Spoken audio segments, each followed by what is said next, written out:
place is just on the run. You can do this.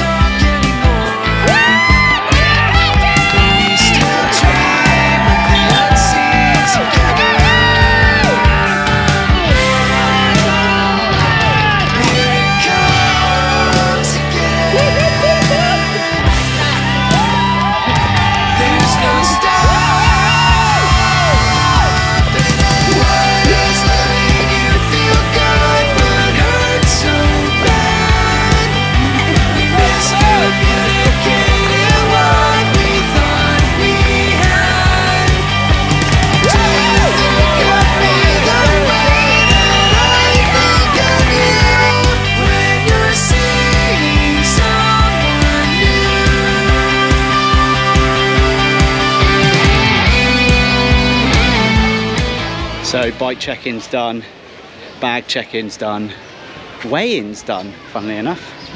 Weighed in at exactly 70 kilos, which is fine. Now let's go eat some pizza. Okay, welcome to the race recap edition for the Triathlon Ross YouTube channel. If you're new around here, I'm a relatively average age grouper, as proven on Saturday the 26th of October, and I've been trying to strive to climb the ranks in the age group field, and we raced the IRONMAN World Championships on Saturday the 26th in October in 2024, and this is a video I'm going to cover off how it went.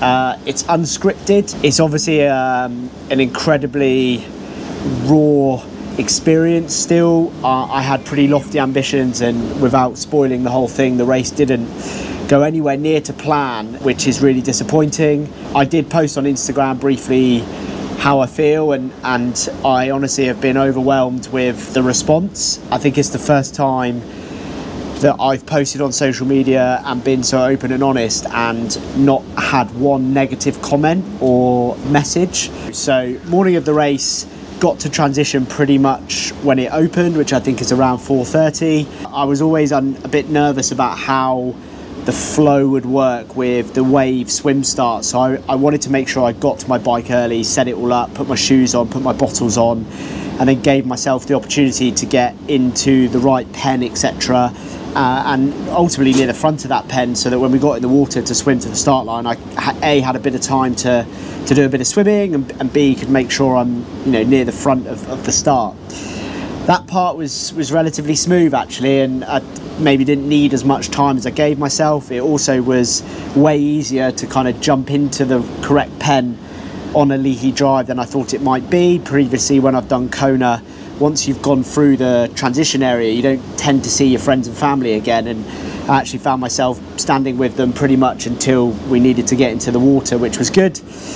The atmosphere in the pen was really good. You saw the same faces: Chad, Josh Holman, Dan Anderbury, just from my age group alone, but others like Neil and Donald, etc., all floating around, which was really good, and is part and parcel of these World Championships events. You're sort of doing it with your friends and people that you've met along the way.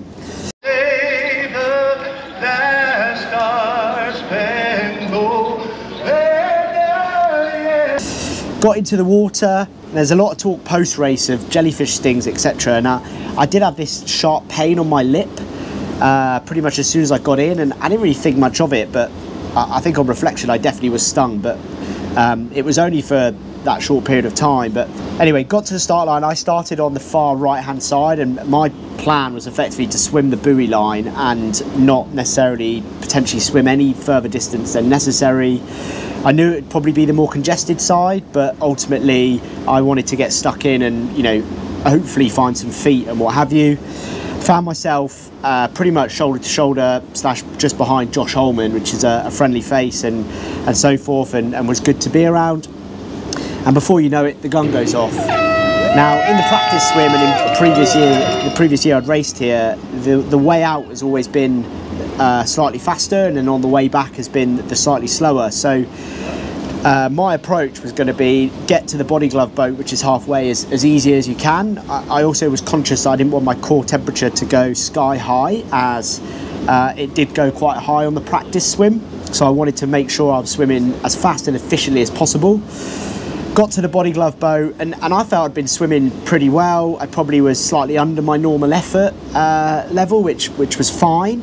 Was still with people around me, so certainly didn't think I'd been spat out the back or anything like that. Swimming past plenty of coloured hats of groups that had started ahead of us, so knew that we can't be swimming too badly if we're catching people. Turned the second boat and headed back in, and I've never done this before, but with the water being so clear, it's quite easy to do. I had a brief glance at my watch and saw 32 something, and my heart immediately sank and thought, fucking hell, this is meant to be the faster way out. This could be an embarrassing swim, and maybe I've got this wrong. So I then decided to somewhat go back to 2019 Ross, where I didn't think much about how I swam technically during races, and I was determined to basically get back in my head ultimately in 30 minutes. So a 1:02 swim would be worst case scenario. So I put in a bit of an effort, and I actually felt like I swam so much better. Now post race I can see that there was a current bringing us back, which obviously helped with the sort of pace, but I swam on my own for almost the entire way back. I swam dead on the buoy line. There were lots of people out to my left hand side, and I could see I was overtaking people. I caught a group of people maybe about 500 metres, 400 metres, where you start to get close to the pier, and I sort of made my way through them and used them to sort of pick off people and finish the swim nice and strong. I got out of the water and I saw 1 hour and change basically on my watch, and I think my official swim time was 1 hour, 1 minute and 2 seconds, something like that. So obviously the timing matters at the top of the steps, and I'd looked at it just before. So I then got out of the water, felt really positive. Thought 1 hour swim, it's not as fast as 2019.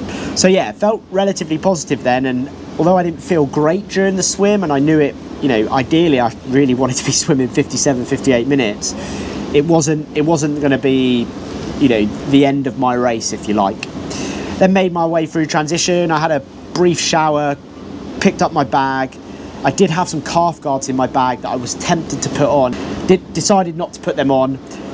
Didn't sit down, whipped my swim skin off, chucked it in my bag and gave that to a volunteer, and off I went. Managed to overtake people in the run around the pier. I think people get too stuck into like running at the pace of the person in front of you. So yeah, made my way to my bike and got out, and I had no idea how well my transition one had went. I actually went from 400th and something out the water to 283rd. I overtook 145 people, not all of them in real time obviously, because people were in waves ahead and behind, etc. But a 2:38 T1, and most people were doing 4.5 to 5 minutes. It actually put me, and I didn't necessarily notice at the time, it put me sort of back in the race with the people that swam 58 minutes or so. So got out on the bike and thought, strong transition, swim was average, now it's time to go to work. You're on your strength now. This is the thing you've been looking forward to most. The bike started reasonably well. I headed up and around town, went out on the Kuakini Highway. The lad I coached that did the race, Russell, who started in the 35 to 39 age group, I saw him early on, which was great. Only one guy had overtaken me on the way out to the turnaround on the Kuakini, and I overtook him on the way back, pushing a bit of a bigger gear really it sort of drags up to the turn and back.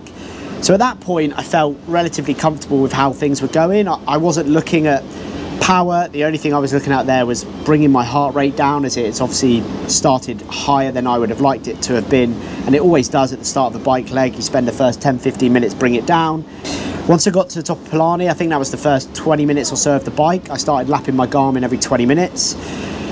Not long after that, Timo, who was the overall age group winner, who was in my age group, came past me, as well as a chap called Olaf, or I don't know him as well, but I knew he went sub-8 in Copenhagen, and he was close to that in Hamburg this year. And my heart sank a little bit, not necessarily around the Olaf part, but Timo had a great swim for him, in my opinion. He swam 1:02, and I was not wishing him to swim slower, but expected him to swim slightly slower, that if I'd have swam a bit quicker, he'd have swam a bit slower. I would have at least got 40, 50, maybe 60k into the ride before he caught me, and by then things would have settled down a bit, that I could have rolled the dice with him, because I knew he would make his way through the field.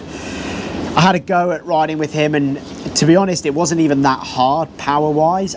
It was just at that point I realised this wasn't going to work, and I had to let them go fairly quickly. And after that, I pretty much was overtaken constantly. There was people constantly in front of me, and there were people constantly overtaking, and that was where the realisation of, you know, my day was going to be a long one. I tried to remain really optimistic that this will just be for 30 minutes, this will just be for an hour. You know, when I reset my Garmin every 20 minutes, you know, that's just a bad 20 minutes, the next bit's going to be okay. But it was a consistent low power output, heart rate not as high as it could be, real fatigue and lack of strength in the legs being the main feeling, and the constant being overtaken was just something so new to me. I think for the first bit of the bike, I did climb up to 237, so I gained sort of 40 odd places in the first bit of the bike, and then from there onwards, from 40k, I started going backwards rapidly, and I went all the way back to about 370th, so I lost, you know, hundreds of places on the bike. And quite frankly, that's never happened before. I started to see people coming back the other way in Harvey, like Chad, Josh Holman.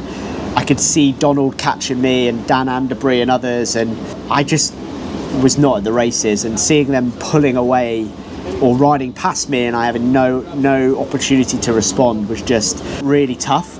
All I thought about for the majority of the ride was, this is still going to be under 5 hours, and for the most part, under 5 hours in Kona can be still competitive, and perhaps a lot of these people are over biking, and you know, the conditions on the way back will sort of, people pay the price for that, and hopefully at some point my legs turn around and I have a good hour or two on the bike. And yeah, it never really happened. All the fluid went down, I must have had, I pretty much finished all the carbs I took, and I took enough for about 120 to 140 an hour.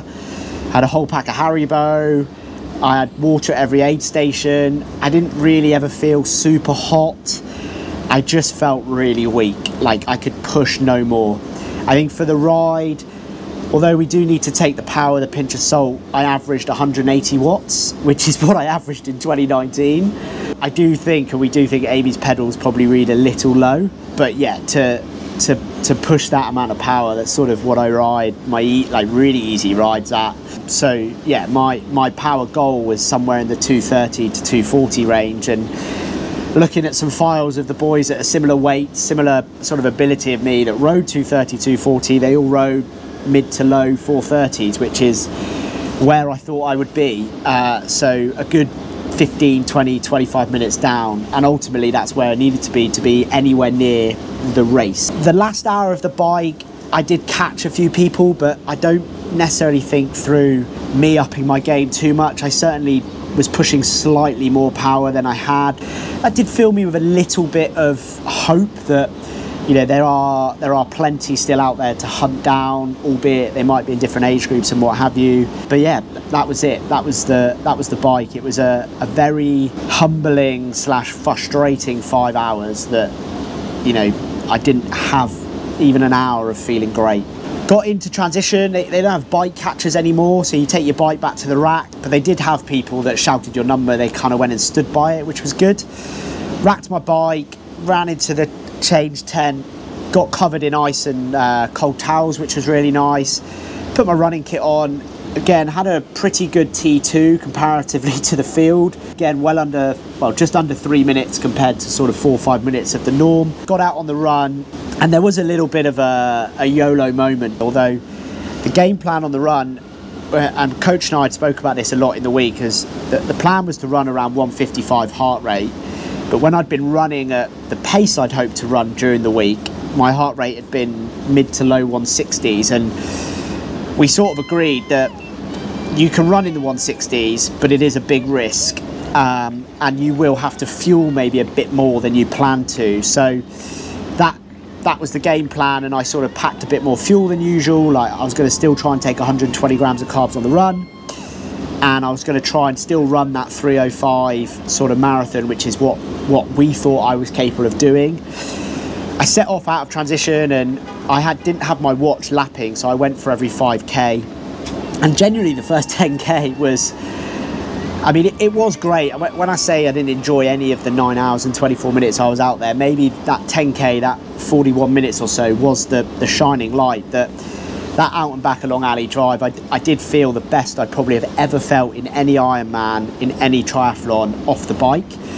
Now, arguably it's because I barely pushed any power cycling, so there didn't feel like a lot of fatigue in the legs for running. It's really weird how they felt so fatigued cycling, but running wise they didn't.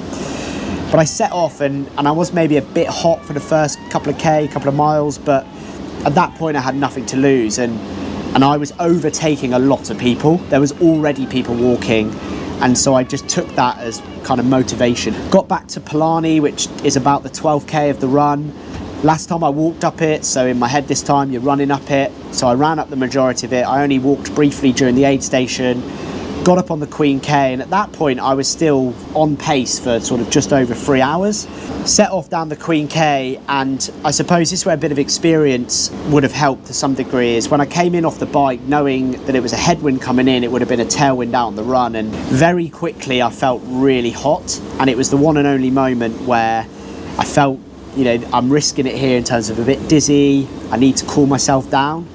So I went into survival mode then to some degree, where I did back it off quite a lot. I walked a lot more. I walked like the entire aid stations rather than sort of just the water bit or whatever I wanted to grab. And then a lot of the pros were coming the other way and wanted to, I saw Patrick finish, like, you know, just before he finished, and even people like Bakkegaard, etc., to see them, even though some of them weren't having great days. It's, you know, really what I like about the sport. Got myself to the energy lab, and the wheels did fall off. I would say mainly for motivation, because I didn't really see the point in cooking myself. It was at that point I saw, you know, the front of my age group race, and they were basically completing the energy lab, so they were a good 12k ahead, 30-40 minutes, and I just, you know, at that point it was like, this is nuts that I'm so far off the pace. Got to the bottom of the energy lab. I was very disappointed there wasn't a Red Bull tent or aid station like there normally is, because I was looking forward to some Red Bull. I did pick up my special needs. And this would be a tip for anyone, it did work. I had a thermos flask in my run special needs bag that I had a frozen gel slushy, well, it was a slushy by then, but a frozen run pouch in, and it was still rock solid when I got to it. So even from dropping it off in the morning to picking it up at the aid station, I opened it. You obviously have to take the financial hit of a $30 thermos flask going in the bin, but it did give me a cold frozen icicle for the next 10-15 minutes, and then you can drink it or eat it if you like. And that did work really well. That's a good idea from coach. Once we got out of the energy lab, it's 12k to go, and at that point I flicked a switch in the sense that I just wanted this to be over as quickly as possible. And I very much said to myself, and I've done this in previous Ironmans, where I say 5 minute per K pace is 1 hour. Anything under 5 minute per K pace is time in the bank. You know, can you get to the finish line in less than an hour, and if so, by how much? So I started running and I started pushing, knowing that at any point I could cook it here. But at this point you had the headwind back home, which obviously slows you down a little bit run wise, but I felt so much colder, or like cooler. I was at the point where I didn't even need to walk any of the aid stations. I could just grab the water, pour it over me and go. I didn't need that extra respite. And yeah, kind of sent it for the last 12k in relative terms. I don't know what the exact split was, but I think if I'd have done it in an hour, it was like a 3:25 marathon, and I did a 3:21 or 22. So I got back in 55 minutes or so. So I must have run sort of 4:45, 4:40 pace for the majority, which, you know, I did again overtake quite a lot of people, and the run in particular from start to finish. So I got off the bike in 312th place and I finished 220th place. So I did actually make up close to 100 spots on the run, which I think in theory is my best run in an Ironman in terms of places made up. It's certainly not my fastest time. But yeah, I did overtake people, and I was overtaken, but it definitely felt a little bit better than the bike did in terms of morale. So swim was 1 hour, 1 minute, bike was 4:55 and ran a 3:22. And for some context, in 2019 when I did the race, I did 9 hours and 54 minutes with a 58-minute swim, a 5:08 bike and a 3:37 run. So about half an hour quicker. It's not what I came for, it's not what I thought was possible, but it is what it is. I suppose the thing to sort of wrap this video up with is I am not going to do another full Ironman, particularly in the foreseeable. That was never my plan. The whole point of investing so heavily in this race was to give this my last big hurrah and have a result that I can be really proud of. As a lot of people have sort of reminded me or kind of pointed me at, I certainly am proud of what I put into it and what Amy put into it, and many others that have supported and helped me in the last, at least in the last year or two especially. And I'm immensely proud of that, and I am aware that a lot of people do go through life and they don't take a risk or kind of invest in something so heavily.